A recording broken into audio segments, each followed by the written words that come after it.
Hello friends, ഞാനിന്നിവിടെ പരിചയപ്പെടുത്താൻ പോകുന്നത് മത്സ്യബന്ധനം കഴിഞ്ഞതിന് ശേഷം കരയിലേക്ക് ഹാർബറിലേക്ക് അടുക്കാൻ പോകുന്ന ബോട്ട് എങ്ങനെയാണ് ഹാർബറിലേക്ക് വലിച്ചു കയറ്റുന്നതെന്നുള്ള ഒരു വീഡിയോയുമായിട്ടാണ് ഞാൻ നിങ്ങളുടെ മുമ്പിലേക്ക് വരുന്നത്.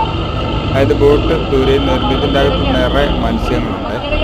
ആ മത്സ്യങ്ങളെല്ലാം കരയിലേക്ക് അടുത്ത് കരയിലേക്ക് പകർന്ന് നൽകണം. അതുകൊണ്ട് ബോട്ട് ഇതേണ്ട കണ്ടോ, ഇതുകൊണ്ട് ഇങ്ങനെ കയറുകൾ ഇട്ടതിന് ശേഷം മാത്രമേ ബോട്ട് കരയിലേക്ക് വരികയുള്ളൂ. ഇങ്ങനെ വലിച്ചടുപ്പിക്കുകയാണ്. പല രീതിയിലുമുള്ള കയറുകൾ പല ഭാഗത്ത് വിടണം, എന്നാൽ മാത്രമേ ബോട്ട് കരയിലേക്ക് അടുക്കുകയുള്ളൂ. ഇതുകൊണ്ട് ഹാർബറിലേക്ക് അടുക്കുന്നു. അപ്പോൾ കണ്ടോ, വേറൊരാൾ ഓടിപ്പോയി വേറൊരിടത്ത് കയറിടുന്നു. അങ്ങനെ കയറിട്ട് കൊണ്ടാണ് ഇവിടെ വരുന്നത്. അടുത്തൊരു കയറ് അവിടോട്ടിട്ടു.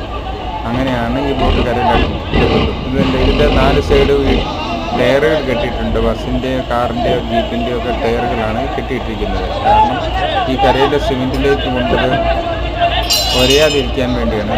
എല്ലാവരും അവരുടെ പണിയിൽ തുടർന്ന് കണ്ട മീൻ ഓരോരുത്തരും അൺലോഡ് ചെയ്യുന്ന കണ്ടില്ലേ. ഇങ്ങനെയാണ് മീനെല്ലാം കരയിലേക്ക് എടുക്കുന്നത്. ഇത് കാണാത്തവർക്ക് വേണ്ടി ഒരു വീഡിയോ ആയിട്ടാണ് ഞാൻ ഇവിടെ വന്നിരിക്കുന്നത്.